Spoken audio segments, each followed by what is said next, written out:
Imagine a seguinte situação. Você está num campo gramado, muito grande, com a grama baixinha e muito verde. Imagine que no meio desse campo tem uma árvore. Essa árvore é mais ou menos da sua altura.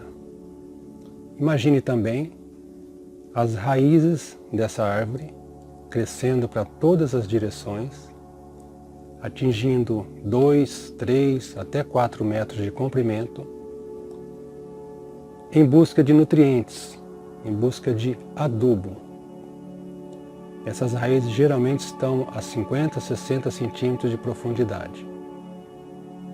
Imagine também uma outra raiz, a raiz central, aquela raiz que cresce para baixo na vertical. Ela atinge 2 a 3 metros em busca de água.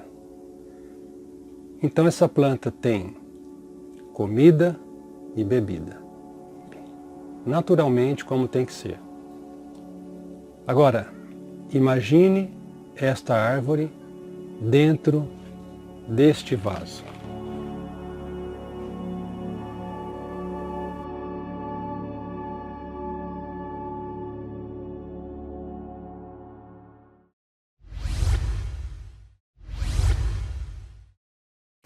Oi pessoal, tudo bem? Hoje eu quero falar um pouquinho sobre plantas em vasos.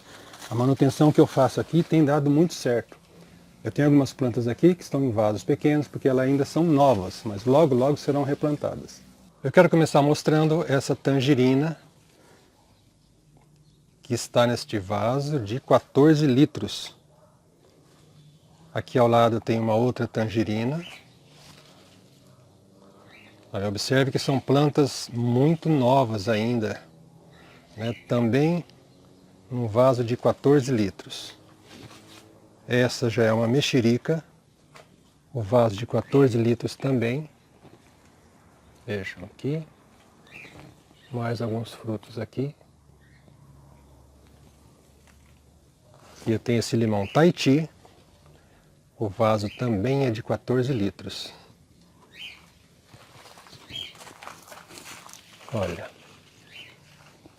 alguns frutos aqui, outro aqui. Nesse vaso de 14 litros eu tenho uma goiaba tailandesa, tem um fruto aqui e outro aqui. É uma planta bem jovem também. Plantas em vasos requerem muitos cuidados. Enquanto ela é pequena, nem tanto, mas depois de grande, esses cuidados são quase que diários e constantes. Os principais cuidados são poda aérea, poda da copa, poda de raízes, adubação, controle de pragas, se for preciso, e aquelas necessidades naturais, que são insolação e polinização.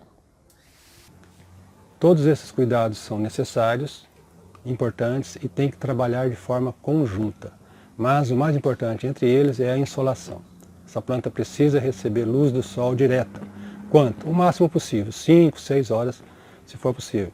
Se não for possível, devido às condições que eu citei, essa planta está numa sacada de um apartamento, ou num quintal muito pequeno, cercado por muros altos, prédios, ou até mesmo uma árvore fazendo sombra, ela precisa receber o mínimo de 2 horas de sol direto por dia.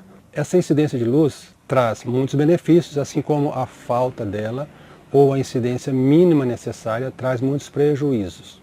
Essa insolação induz a planta ao florescimento, ajuda na fixação de flores, de frutos e também melhora a fotossíntese, que é um processo químico importante para a planta. A falta ou incidência mínima necessária de luz na planta causa alguns problemas, como os que eu citei anteriormente. Nesse caso, a deficiência na indução floral, o abortamento de flores e frutos e também um déficit na fotossíntese, o que prejudica todo o metabolismo da planta. Ela também pode sofrer 2 problemas estruturais.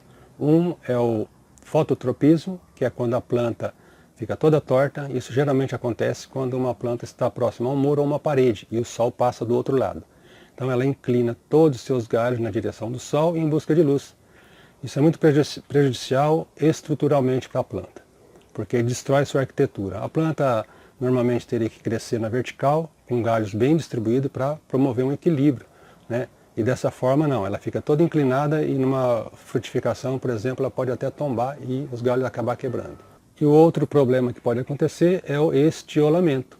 Isso acontece quando a planta está na sombra e em busca do sol ela alonga demais os galhos, eles crescem muito rápidos, ficam finos e moles. Isso também destrói a arquitetura da planta. Não adianta ter aquela falsa impressão que podando bem abaixo vai resolver, eliminar todo aquele problema. Não, a brotação vai se comportar da mesma maneira. Polinização. Todos nós sabemos a importância das abelhas na produção de alimentos. E nós também precisamos muito do trabalho desses insetos. Algumas plantas se autopolinizam e produzem frutos normalmente, mas nada se compara quando a polinização é feita por abelhas, e muitas abelhas. Com isso, há um aumento considerável na quantidade de frutos e na qualidade, já que a polinização feita através das abelhas, há um cruzamento genético que melhora a qualidade do fruto. É importante observar se na sua região há a presença de abelhas. Se não tem abelhas ou tem muito pouco, vamos dar uma forcinha para elas plantando flores. Interessante também plantar flores que floresçam na entre-safra das frutíferas. Dessa forma, elas vão ter alimento sempre e poder sobreviver por mais tempo. Adubação. A adubação é extremamente importante, já que as raízes da planta estão dentro do vaso, limitadas, não tem como ir em busca desses minerais. E as opções que nós temos são adubos orgânicos e adubos industriais ou comerciais. Esses adubos orgânicos, eles não estão disponíveis de maneira imediata para a planta. Ele precisa passar por um processo de mineralização para que ele possa ser absorvido. Isso leva tempo. Portanto, o período entre cada adubação pode ser um pouco maior, a cada 4 ou 5 meses ou até mais. Esse adubo orgânico ele não me dá garantia de todos os minerais que a planta precisa. Ela precisa de macronutrientes e micronutrientes. Tá? Ele não me dá garantia de todos. E muito menos a dose mínima necessária para a planta. Já os adubos industrializados, na formulação NPK, na forma granulada, ele me dá garantia que o produto tem todos aqueles minerais e também me dá a dose correta a ser utilizada. O único cuidado é que esse adubo é de absorção rápida, colocou na terra, molhou, ele já está disponível para a planta. Então é preciso tomar muito cuidado com a dose. Um erro nessa dosagem pode acabar matando a sua planta. E também o período de adubação é um pouco menor, já que ele é consumido rapidamente. Pode ser oferecido à planta a cada 30 ou no máximo 40 dias. A poda de raiz é feita retirando mais ou menos 30% das raízes dessa planta. Essas raízes crescem muito, muito rápido, começam a contornar o vaso e com o tempo eu posso ter problemas com a minha planta. Enquanto a planta está no vaso pequeno, é mais fácil, é só retirar ela com o torrão, com bastante cuidado e cortar mais ou menos 1/3 da terra com as raízes em toda a volta do vaso. Depois é só retornar essa planta no vaso com uma terra renovada. Agora, para vasos maiores, o trabalho é maior, e eu quero mostrar num vaso que eu tenho ali. Eu tenho esse abacateiro que está nesse vaso de 115 litros e a avaliação para saber se precisa fazer a poda ou não, de raiz ou não, é visual. Tá? Basta eu cavar aqui, em volta aqui, e observar que já tem muitas raízes, olha aí. Essas não são raízes dele, essa aqui é da menta. Tá, mas é muito fácil de observar, olha aí. Agora, o tempo entre cada poda, eu não posso estabelecer um tempo, porque isso pode variar de acordo com a variedade da planta, tamanho do vaso, então tem que ser visual mesmo. Vasos menores é mais fácil, basta retirar a planta com o torrão e observar. É muito mais prático e fácil. E para fazer essa poda, eu vou dividir esse raio aqui, olha, do caule, do tronco até a borda. Eu faço assim, geralmente em 3. Olha, uma parte, 2 partes, 3 partes. Então, agora eu, com a faca ou qualquer facão, é só ir cortando as raízes, assim, olha, tudo em volta. E retirar essa terra com as raízes cortadas, tá? Eu faço, naturalmente eu não consigo acessar o fundo do vaso, porque ele é muito alto, mas eu preciso retirar o máximo possível dessas raízes. Ok? Depois é só peneirar essa terra, retirar essas raízes que foram cortadas, renovar essa terra e voltar no vaso. De qualquer forma, a poda de raiz para plantas que estão em vasos médios, de até mais ou menos 30 litros, pode ser feita uma vez por ano. E em vasos maiores pode ser feita a cada 2 ou até 3 anos. Eu não posso deixar de mencionar que esses procedimentos de cortes na planta oferecem algum risco à sua integridade, ok? Mas eu sempre fiz essas podas de raiz e nunca tive problema, desde que sejam tomados todos os cuidados. Ao retirar a planta do vaso, faça bem devagar, com muito cuidado. Esse torrão não pode se desmanchar. Se ele se desmanchar, você vai perder a sua planta. Tá? O corte do excesso de raiz tem que ser feito com muita calma, muito devagar e com ferramentas bem afiadas. O único vaso que eu tenho para mostrar esse procedimento é esse pequeno vaso. E vai nele mesmo. Tá? Vamos imaginar aqui que o seu vaso tem 8 litros, que é um volume que eu acredito que você consiga fazer esse procedimento sozinho. Então é só dar umas batidinhas em volta para descolar a terra, ou pode passar a faca também, né? Aí apoia a planta no meio dos dedos e vira o vaso. Agora aqui é fácil. Utilizando uma faca bem afiada, é só ir cortando, como eu falei agora há pouco. Aqui mais ou menos 1/3 da terra, de cima até abaixo, tudo em volta. Pode cortar também um pouquinho do fundo, 1 a 2 centímetros. Depois renova essa terra e volta a planta para o vaso.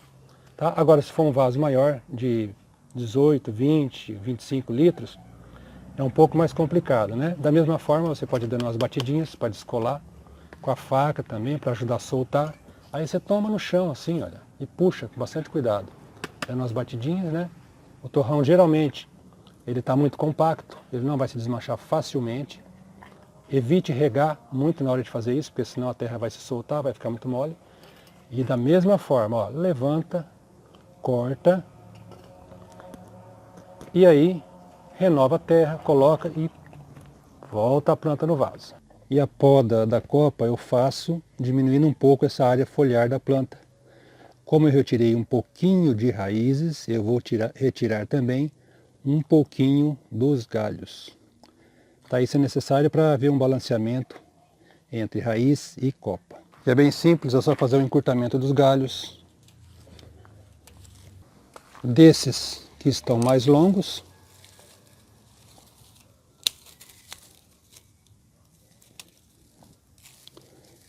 pode até ser retirado alguns que estão no centro, tumultuando um pouco aí.